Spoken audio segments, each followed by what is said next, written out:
हैं तो बिल्कुल सौरभ, जिस तरह से कांग्रेस नेताओं का ये बयान सामने आ रहा है, ये समझा जा सकता है कि फिलहाल कोई भी कुछ स्टेटमेंट देने के मूड में यहां पर नजर नहीं आ रहा है। सचिन पायलट सबसे आगे, हम इन तस्वीरों में भी देख सकते हैं, सेंट्रल जेल के बाहर की ये तस्वीरें हैं जहां पर इस वक्त हमारे संवाददाता सौरभ परिहार ने बातचीत करने की कोशिश भी की, लेकिन सभी का एक ही जवाब कि अभी तो मुलाकात करने जा रहे हैं। देखना होगा कि इस मुलाकात के बाद एक बार फिर से इस गिरफ्तारी पर क्या कुछ रिएक्शंस सामने आते हैं। तो रायपुर में विधायक देवेंद्र यादव की गिरफ्तारी को लेकर कांग्रेस ने प्रेस कॉन्फ्रेंस भी की है। कांग्रेस के वरिष्ठ नेता और पूर्व मंत्री सत्यनारायण शर्मा ने इस गिरफ्तारी को असंवैधानिक बताया। इधर पूर्व मंत्री शिव डहरिया का कहना है कि बीजेपी सरकार ने अपनी नाकामी को छुपाने के लिए यह पूरा एक्शन लिया। बलौदाबाजार हिंसा से सतनामी समाज को बदनाम किया जा रहा है। इस बात का कड़ा प्रतिकार और विरोध हम लोग कर रहे हैं कि ऐसी कार्रवाई राजनीतिक रूप से नहीं होनी चाहिए। ऐसा अगर कार्रवाई होती है तो विपक्ष को, समूचे विपक्ष का गला घोटने जैसी कार्रवाई मानी जाती है। ये जानबूझकर कांग्रेस पार्टी को और सत्तावी समाज को बदनाम करने की साजिश भारतीय जनता पार्टी कर रही है, लेकिन कांग्रेस पार्टी इसके लिए पूरे प्रदेश भर में आंदोलन करेगी। इधर दिल्ली के मुख्यमंत्री अरविंद केजरीवाल की मुश्किलें अभी कम नहीं हुई हैं। सुप्रीम कोर्ट में सीबीआई ने सुनवाई के दौरान एक जवाब भी दाखिल किया है और दूसरे जवाब के लिए वक्त मांगा है, जिसके बाद कोर्ट ने समय देते हुए 5 सितंबर सुनवाई की अगली तारीख तय की है। अब 5 सितंबर को केजरीवाल की जमानत पर सुनवाई होगी।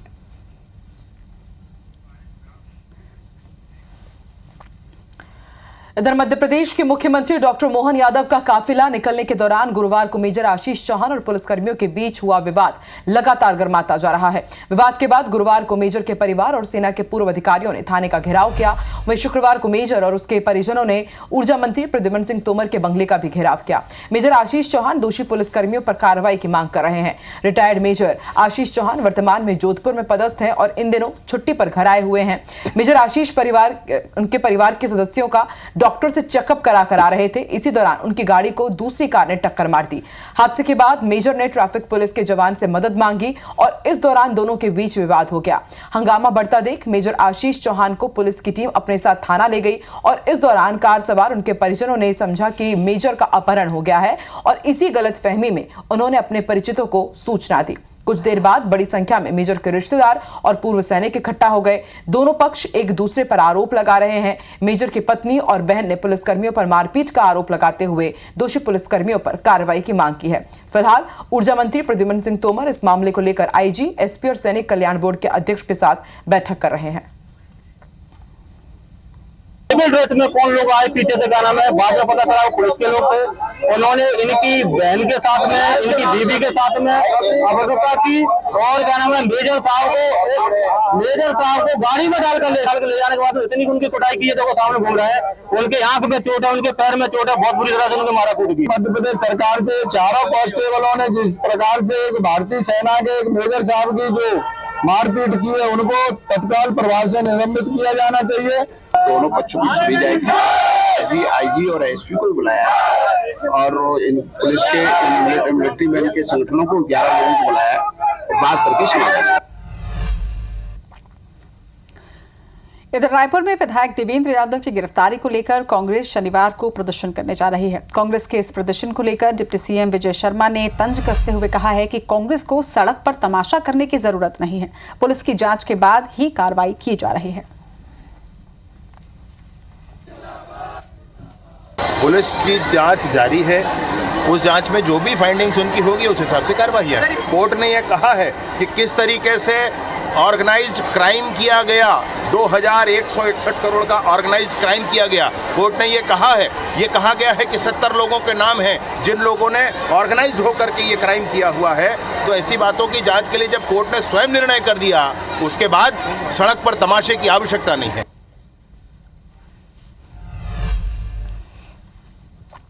देश में जातिगत जनगणना को लेकर बहस थमती नहीं दिख रही है। केंद्रीय स्तर पर भारतीय जनता पार्टी इसे लेकर विपक्ष पर हमलावर है, जबकि सरकार ने अब तक कुछ भी साफ नहीं किया। और इसी बीच खबरें हैं कि जनगणना सितंबर से शुरू हो सकती है।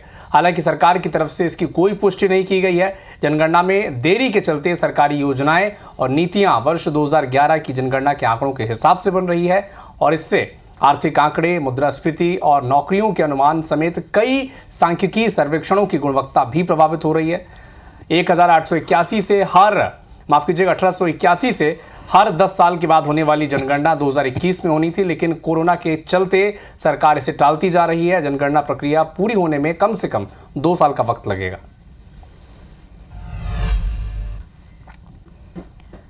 और अब बात करते हैं रायपुर में, यानी कि छत्तीसगढ़ में एक बड़े बयान की। पूर्व मंत्री शिव डहरिया का एक बड़ा बयान सामने आया है जो कि चर्चा का विषय भी बन चुका है। डहरिया ने सतनामी समाज की गुरु प्रथा को लेकर यह बयान दिया।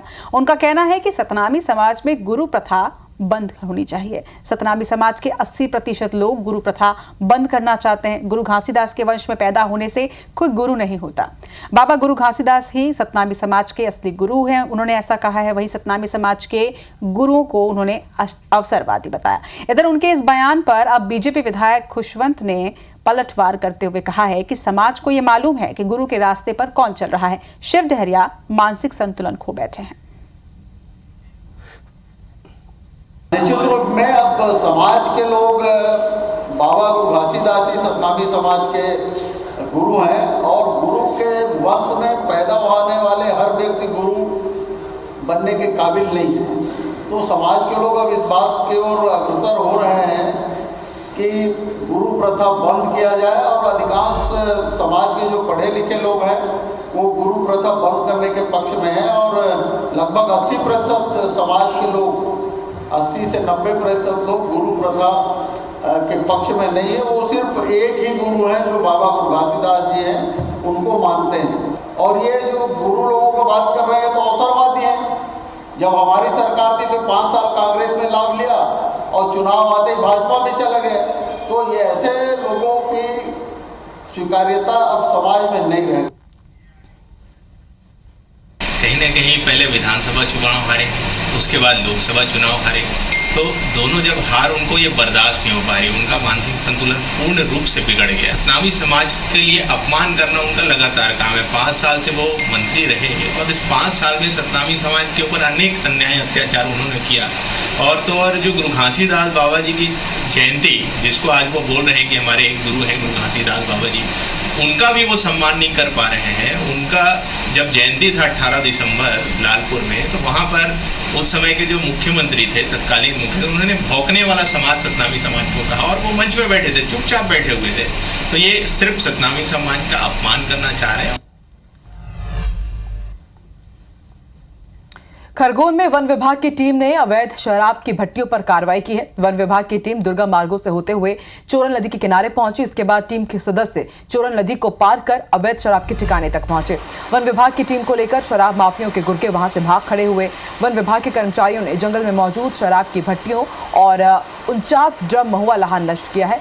कार्रवाई के बाद जब वन विभाग की टीम वापस लौट रही थी, इस दौरान शराब माफियाओं ने उन पर पथराव भी किया। वन विभाग की टीम ने घेराव कर शराब माफियाओं को पकड़ने की कोशिश की, लेकिन वो फरार हो गए। चोरल नदी किनारे धुआं उठता दिखाई दिया। महुए की लहान लगभग 49 ड्रम भरी हुई थी, उसको नष्ट की गई। 16 ड्रम लोहे के थे जिन्हें काट कर उन्हें भी नष्ट किया गया। शराब माफिया आसपास पहाड़ियों पे चढ़ के पत्थर चलाने लगे, हमारे ऊपर पत्थर फेंकने लगे। तो हम लोगों ने घेरा डाल के उनको पकड़ने का प्रयास किया।